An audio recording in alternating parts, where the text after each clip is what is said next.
ఓం శ్రీ గురుభ్యో నమః. ఈరోజు మనం జూన్ 2026 మాస ఫలితాలలో భాగంగా కన్యా లగ్న జాతకులకు ఈ నెల ఎలా ఉండబోతుందో అత్యంత వివరంగా మీ నిజ జీవితంలో జరిగే వాస్తవ సంఘటనలతో విశ్లేషించుకుందాం. సాధారణంగా గోచార ఫలితాలు అనగానే పైపైన చెప్పేసి వదిలేయడం నా అలవాటు కాదు. కన్యా లగ్న జాతకులకు ఈ జూన్ నెల కొంచెం భిన్నమైనది. అలాగే అత్యంత అప్రమత్తంగా ఉండాల్సిన మాసం అని ఖచ్చితంగా చెప్పగలను. దశాబ్దాల తర్వాత దేవగురు బృహస్పతి తన ఉచ్చస్థానమైన కర్కాటకంలోకి అంటే మీ లగ్నానికి 11వ భావంలోకి రావడం అనేది ఒక విశేషమైతే, కుజర విగ్రహాల ప్రభావం వల్ల మీరు ఏ విషయాల జాగ్రత్త పడాలి, మీ అదృష్టాన్ని ఏ గ్రహం కాపాడుతుంది అనే విషయాలు ఇప్పుడు మనం చాలా క్లియర్గా ఎటువంటి గందరగోళం లేకుండా తెలుసుకుందాం. ఈ వీడియోని ఎక్కడ స్కిప్ చేయకండి, ఎందుకంటే ప్రతి పాయింట్ మీ జీవితానికి ముడిపడి ఉంటుంది. కన్యా లగ్న జాతకులకు బృహస్పతి నెల మొత్తం కూడా మీ యొక్క 11వ స్థానంలో అంటే లాభస్థానంలో ప్రయాణం చేస్తుంది.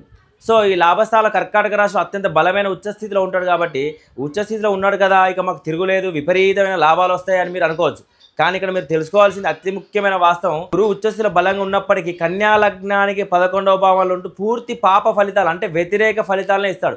ఎందుకంటే కన్యా లగ్నానికి సప్తమాధిపతి చతుర్థాధిపతి గురుడు. సో సప్తమాధిపతి ఎప్పుడు కూడా మనకు పాపగ్రహం అవుతుంది. అంటే ఇక్కడ పాప ఫలితాలు వ్యతిరేక ఫలితాలే ఇస్తాడు. ఇది మీకు జీర్ణించుకోవడం నిజంగా వచ్చు. దీనివల్ల మీకు రావాల్సిన లాభాలు ఆగిపోతుంది, చేతికి అందుతుంది, అకౌంట్లో పడిపోతుంది అనుకున్న డబ్బు చివరి నిమిషాల్లో చేజారిపోతుంది. చాలా నమ్మకంతో స్నేహితులకు డబ్బులు ఇవ్వడం లేదా నమ్మిన వారి వల్ల ఆర్థిక నష్టాలు వచ్చే అవకాశం స్పష్టంగా అనిపిస్తుంది.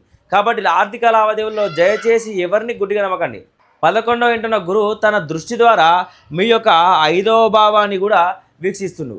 అదేవిధంగా అంటే మీ సంతానము మీ పెట్టుబడి స్థానాన్ని వీక్షించడం వల్ల మరిన్ని పాప ఫలితాలు వచ్చే అవకాశం ఉంది. షేర్ మార్కెట్ కానీ ట్రేడింగ్ కానీ క్రిప్టో లాంటి ఊహాజనిత పెట్టుబడుల జోలికి ఈ నెలలో ఎట్టి పరిస్థితులు కూడా వెళ్ళకండి. అలాగే పిల్లల చదువు విషయంలో కానీ వారి ప్రవర్తన వల్ల కానీ ఇంట్లో కొద్దిపాటి ఆందోళన పెరుగుతుంది. వారిపై ఒక కన్నేసి ఉంచడం మంచిది. గురువు తన అద్భుతమైన దృష్టితో 7వ స్థానంలో ఉన్న శని భగవాన్ని కూడా వీక్షిస్తున్నాడు.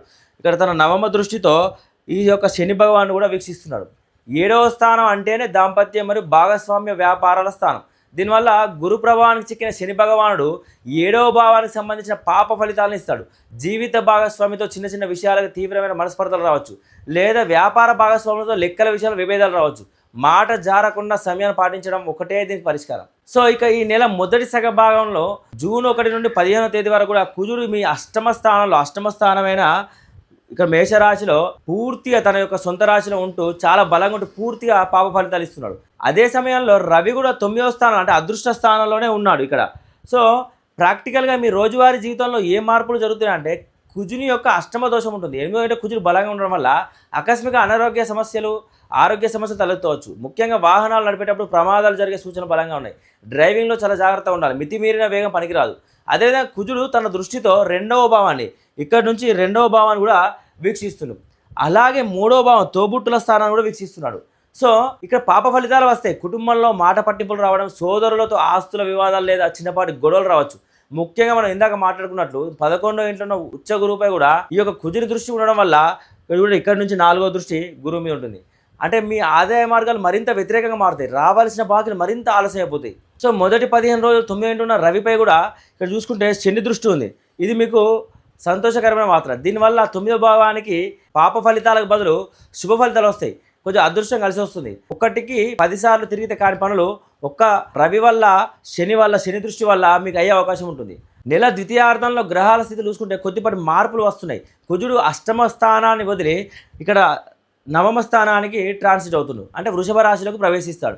అదే సమయంలో రవి తన యొక్క నవమం నుంచి దశమ స్థానంలోకి మారుతుంటాడు. సో ఇక్కడ కుజుడు 9వ భావంలో రాగానే ఇక్కడ శని దృష్టి వచ్చేసి కుజుడి మీద పడుతుంది. అయితే దీనివల్ల 9వ భావంలో కుజుడు శుభ ఫలితాలే ఇస్తాడు. తండ్రి గారి సపోర్ట్ మీకు లభిస్తుంది. మొదటి 15 రోజులు ఆగిపోయిన పనులు నెమ్మదిగా కానీ ఖచ్చితంగా ముందుకు వెళ్తాయి. అయితే 9వ ఇంటున్న మంచి చేస్తున్న కుజుడు తన దృష్టితో 12వ భావాన్ని, సో ఇక్కడ నుంచి మీరు చూసుకుంటే 12వ భావం 4వ దృష్టితో 12వ భావాన్ని, ఆ తర్వాత 3వ భావాన్ని, ఆ తర్వాత 4వ భావాన్ని కూడా వీక్షిస్తుండు.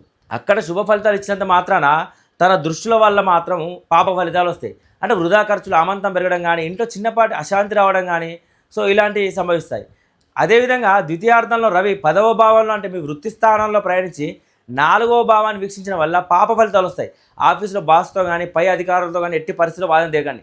ఉద్యోగంలో వచ్చే టెన్షన్లు ఒత్తిడి మీరు ఇంటి దాకా తీసుకొస్తారు. దానివల్ల ఇంట్లో వాతావరణం కూడా వేడెక్కుతుంది.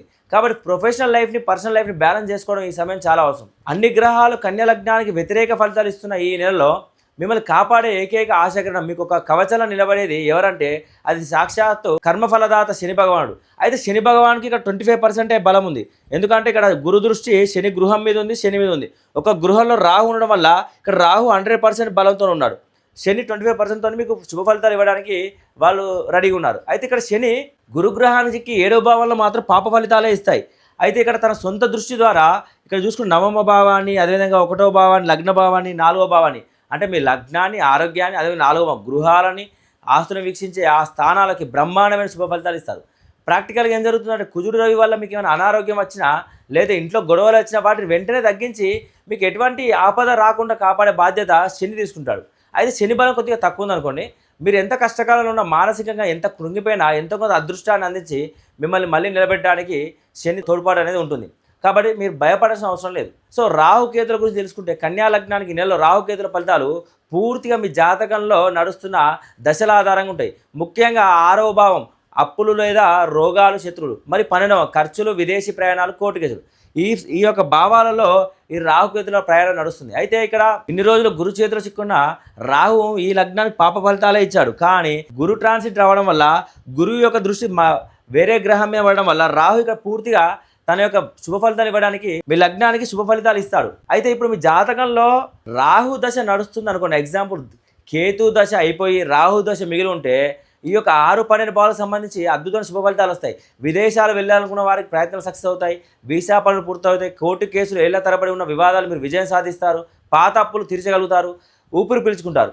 అయితే కేతుమా దశ ఉండి రాహుమా దశ అయిపోతే 6 మరియు 12 భావాలకు సంబంధించిన పాప ఫలితాలు వస్తాయి. అకారణంగా శత్రువులు పెరగడము, మీ ఎదుగుదల చూసి ఓర్వలేని వారు మీపై నిందలు వేయడం జరగవచ్చు. అనవసరమైన ఆసుపత్రి ఖర్చులు, కోర్టు పనుల వల్ల ధన నష్టం కలిగే ప్రమాదం ఉంటుంది. కాబట్టి జాగ్రత్త వహించాలి. ఓవరాల్గా చూసుకునే కన్యా లగ్న జాతకులకు జూన్ 2026 నెలలో గ్రహస్థితులు కొంత ప్రతికూలంగా సవాలుతో కూడుకొని ఉన్నాయి. ముఖ్యంగా ఆర్థిక మరియు ఆరోగ్య మరియు కుటుంబ విషయాల్లో అపారమైన ఓపిక పాటించాలి. కానీ నేను ముందే చెప్పినట్లు మీ లగ్నానికి శుభ్రైన శని భగవానుడు దయ వల్ల ఆయన రక్షణ వల్ల మీకు పెద్ద గండాలు సురక్షితంగా బయటపడే అవకాశాలు ఉన్నాయి. ఈ నెలలో మీరు ఖచ్చితంగా చేసుకోవాల్సిన పరిహారాలు కుజుని వల్ల ఎలాంటి ప్రమాదాలు జరగకుండా మీలో కోపం తగ్గడానికి ప్రతి మంగళవారం సుబ్రహ్మణ్యేశ్వర స్వామికి లేదా ఆంజనేయ స్వామికి గుడికి వెళ్ళి దీపారాధన చేయండి. అలాగే గురువు వల్ల వచ్చే ఆర్థిక నష్టాలు, ఆదాయంలో ఆటంకాలు తగ్గడానికి గురువారం రోజున దక్షిణమూర్తి స్వామికి శనగలు దానం ఇవ్వండి. వీలైనంత వరకు ఈ నెలలో ముఖ్యమైన డాక్యుమెంట్స్పై, ప్రాపర్టీ పత్రాలపై ఎటువంటి ఆలోచన లేకుండా సంతకాలు అయితే అసలు చేయకండి. 1-2 సార్లు చదివి నిపుణుల సలహా తీసుకున్నాకే ముందుకు వెళ్ళండి.